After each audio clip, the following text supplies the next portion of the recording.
น้ำท่วมฉับพลันและแผ่นดินถล่ม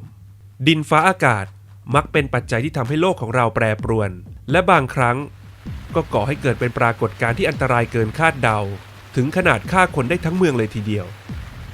ภัยพิบัติที่มีแรงทำลายล้างได้มหาศาลเช่นนี้ก็คือน้ำท่วมฉับพลันหรือ Flash Flood ที่มักมาคู่กับแผ่นดินถล่มหรือแลนด์สไลด์นั่นเองแล้วภัยพิบัติ2 อย่างนี้มาเกี่ยวโยงกันได้ยังไงเพื่อเข้าใจง่ายขึ้นเรามาดูภูมิประเทศที่เสี่ยงต่อการเกิดน้ำท่วมฉับพลันและแผ่นดินถล่มกันก่อนที่ลาดเชิงเขาที่ลุ่มติดภูเขาหรือภูเขาและหุบเขาที่ประกอบด้วยหินผุพังง่ายนับเป็นพื้นที่เสี่ยงในขณะที่พื้นที่ราบหรือภูเขาลูกโดดจะปลอดภัยกว่าทำไมถึงเป็นเช่นนั้นบริเวณที่มีความชันจะมีคุณสมบัติในการกักเก็บน้ำได้น้อย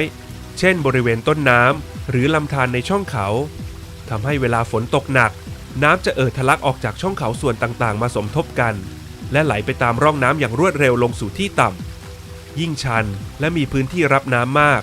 ก็ยิ่งมีความเร็วและพลังที่รุนแรงมากขึ้น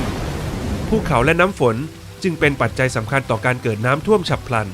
ซึ่งมักมาคู่กับแผ่นดินถล่มนั่นเองเพราะพื้นดินบนเขาจะดูดซับน้ำไว้มากทำให้ดินค่อยๆเปลี่ยนจากของแข็งเป็นของเหลวและถล่มลงมาอย่างรวดเร็วสร้างความเสียหายต่อจากน้ำท่วมฉับพลันแต่นอกจากน้ำฝนแล้วมนุษย์เองก็มีส่วนทำให้เกิดน้ำท่วมฉับพลันและแผ่นดินถล่มได้เช่นกันไม่ว่าจะเป็นการตัดไม้ทำลายป่าทำให้ไม่เหลือต้นไม้ช่วยดูดซับน้ำและยึดหน้าดินหรือการสร้างอ่างเก็บน้ำซึ่งเป็นการเพิ่มน้ำหนักบนภูเขาทำให้ผุพังลงมาได้ง่ายขึ้นในประเทศไทยเองมีพื้นที่เสี่ยงต่อการเกิดแผ่นดินถล่มถึง51จังหวัดกระจายอยู่ในทุกภาคของไทยพื้นที่เสี่ยงพวกนี้จะมีหน้าดินหนาและขาดรากไม้ยึดเหนี่ยวความลาดเอียงของพื้นที่จะมากกว่า30องศาแต่ระดับความเสี่ยงในพื้นที่พวกนี้จะมากน้อยต่างกันไปไล่เป็น3อันดับจากแผ่นดินถล่มง่ายไปแผ่นดินถล่มยากอันดับ1พื้นดินจะทนน้ำฝนได้น้อยเพียง100มิลลิเมตรต่อวันก็ถล่มได้ส่วนอันดับ2จะสามารถทนน้ำฝนได้ปานกลางดินมีโอกาสถล่มเมื่อมีปริมาณน้ำฝน200มิลลิเมตรต่อวันและอันดับ3พื้นดินจะทนปริมาณน้ำฝนได้มากสุดประมาณ300มิลลิเมตรต่อวัน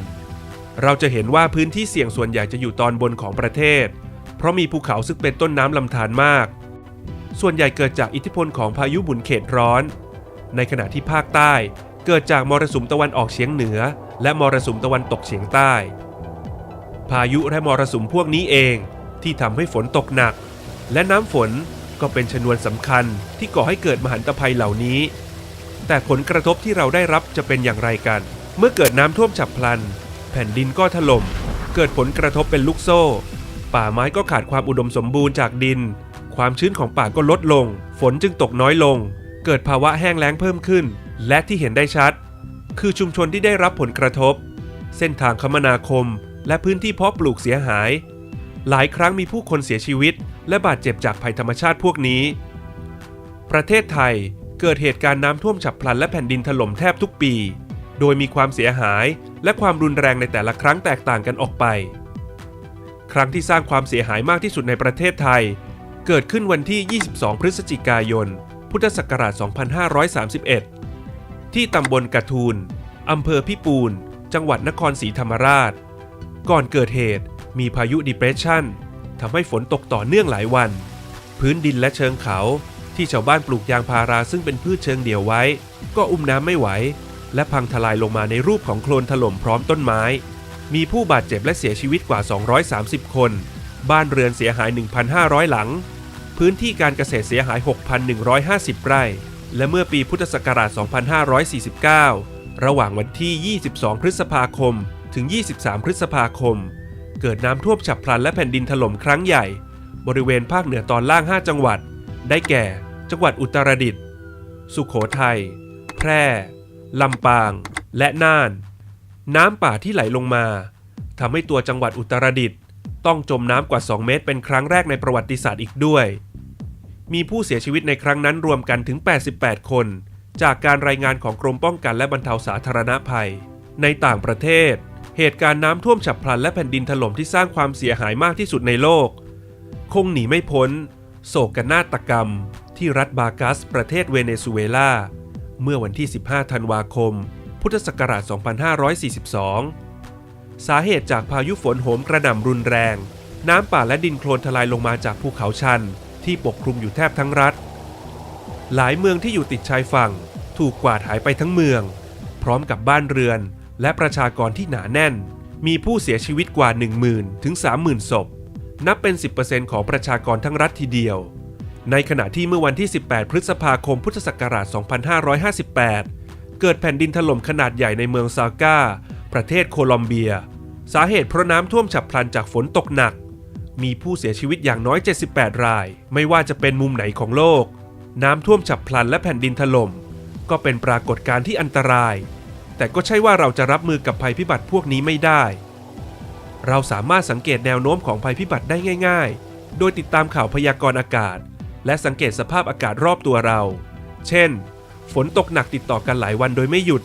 หรือสังเกตสภาพแวดล้อมที่ผิดปกติโดยเฉพาะสีและเสียงในธรรมชาติเช่นสีของน้ำเปลี่ยนเป็นสีของดินบนภูเขา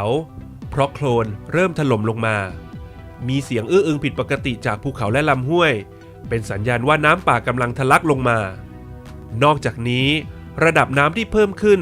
ก็เป็นสัญญาณที่เตือนว่าภัยกำลังจะมาถึง